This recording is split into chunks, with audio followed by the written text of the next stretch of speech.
గజం కేవలం 23,000 రూపాయలతో 165 గజాల భూమి కేవలం 38 లక్షలు మాత్రమే.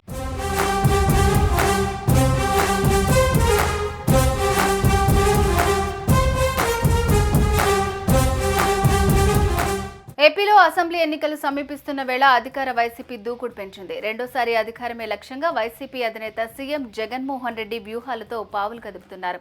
దీనిలో భాగంగా మార్పులు చేర్పులు చేస్తూ సంచలన నిర్ణయాలు తీసుకుంటున్నారు. గెలిచే అవకాశం ఉన్న అభ్యర్థులనే బరిలోకి దించుతూ గ్రాఫ్ సరిగా లేని సెట్టింగ్లను పక్కన పెడుతున్నారు. ఇప్పుడు ఈ ప్రక్రియ చివరి దశకు చేరడంతో తానే యుద్ధ క్షేత్రంలోకి దిగాలని జగన్ భావిస్తున్నారు. అంతేకాదు, పొలిటికల్ గ్రౌండ్ లో దిగడానికి ముహూర్తం కూడా ఫిక్స్ చేసుకున్నారట. రాష్ట్రంలో విస్తృతంగా పర్యటించేందుకు రూట్ మ్యాప్ ను సైతం సిద్ధం చేస్తున్నట్లు తెలుస్తోంది.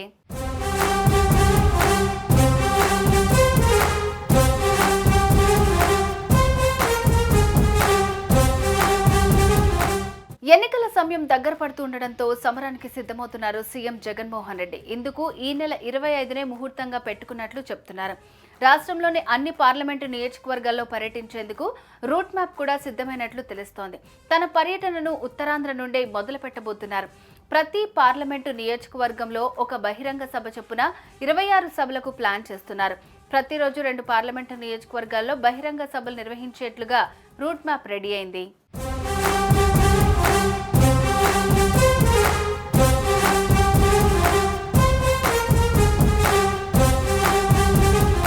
ప్రతి పార్లమెంటు పరిధిలో పార్టీ క్యాడర్తో స్వయంగా జగన్ సమావేశాలు నిర్వహించనున్నారు. 5 ఏళ్ల కాలంగా ప్రభుత్వం ఏ రకంగా పాలన చేసింది, పార్టీలో నిర్ణయాలు, ఎన్నికల కార్యాచరణ గురించి ముఖ్యమంత్రి పార్టీ క్యాడర్కు వివరించనున్నారు.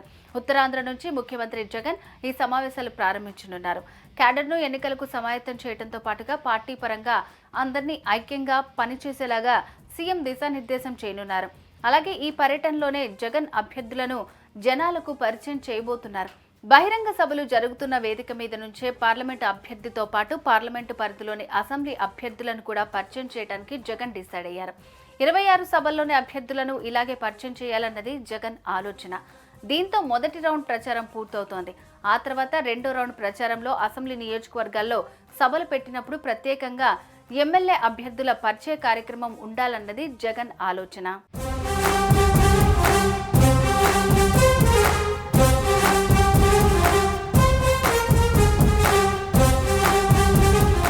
ఇక ఈ పర్యటనలోనే జగన్ మరో వ్యూహం కూడా దాగి ఉంది. పార్లమెంటు నియోజకవర్గాల పరిధిలోని అసంతృప్త నేతలను కూడా బుజ్జగించే కార్యక్రమం కూడా ఉంటుందని అంటున్నారు.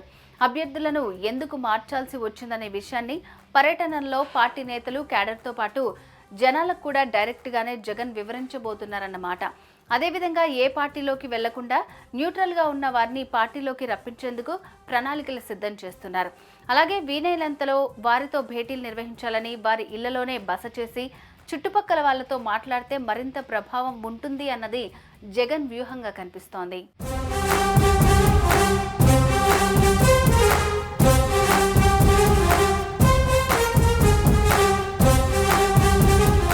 రాబోయే ఎన్నికల్లో 175కి 175 సీట్లను గెలుచుకోవాలి అన్నది జగన్ టార్గెట్.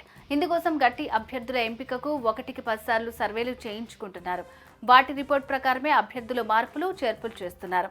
ఇప్పటికీ 3 జాబితాల్లో 51 అసెంబ్లీలకు అభ్యర్థులను ప్రకటించారు. పార్టీ అవసరాల దృష్ట్యా కొంతమంది సిట్టింగ్ ఎంపీలు, ఎమ్మెల్యేల స్థానాలను మార్చారు. తొలి 2 జాబితాల్లో ఎలాంటి వ్యూహాలను అనుసరించాలో మూడో లిస్టులో కూడా అదే ముద్ర కనిపించింది. సామాజిక సమతౌల్యం కనిపించింది. ఇప్పటి వరకు వెనుకబడిన సామాజిక వర్గాల వారికి ఎమ్మెల్యేల కోటాలో 40, లోక్సభ అభ్యర్థుల ఎంపికలో 67% మేర ప్రాధాన్యత ఇచ్చారు. మరో వారం రోజుల్లో మిగిలిన అభ్యర్థులను కూడా ప్రకటన చేయాలన్నది జగన్ టార్గెట్.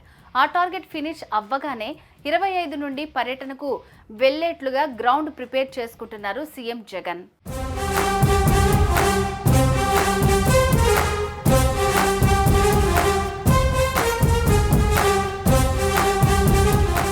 మొత్తంగా ప్రతిపక్షాలు పొత్తులు, సీట్ల లెక్కలు వేసుకుంటూ బిజీగా ఉన్న సమయంలోనే జగన్ ప్రజాక్షేత్రంలోకి అడుగు పెడితే ఆ పార్టీలో మరింత గందరగోళం ఏర్పడుతుందని వైసీపీ నేతలు అంచనా వేస్తున్నారు. విపక్ష పార్టీలన్నీ ఏకమై ఎన్నికల బరిలోకి దిగుతున్న సమయంలో జగన్ ఎలాంటి స్టాండ్తో ముందుకు వెళ్తారు, ప్రతిపక్షాల్ని టార్గెట్ చేసేందుకు ఏ అస్త్రాలను ప్రయోగిస్తారనేది ఇప్పుడు ఆసక్తిని రేపుతోంది.